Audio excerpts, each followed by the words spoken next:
नमस्कार. आज मी महिला दिनानिमित्त महिलांसाठी एक संदेश देऊ इच्छिते.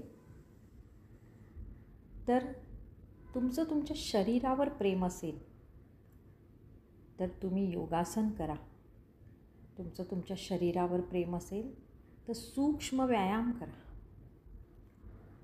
तुमचं तुमच्या श्वासावर प्रेम असेल, तुमचं तुमच्या श्वासावर प्रेम असेल तर प्राणायाम करा. तुमचं तुमच्या श्वासावर प्रेम असेल तर प्राणायाम करा. तुमचं तुमच्या आत्म्यावर प्रेम असेल, तुमचं तुमच्या आत्म्यावर प्रेम असेल तर ध्यान करा. तुमचं तुमच्या आत्म्यावर प्रेम असेल तर ध्यान करा. तुमचं परमात्म्यावर प्रेम असेल, तुमचं परमात्म्यावर प्रेम असेल तर समर्पण करा.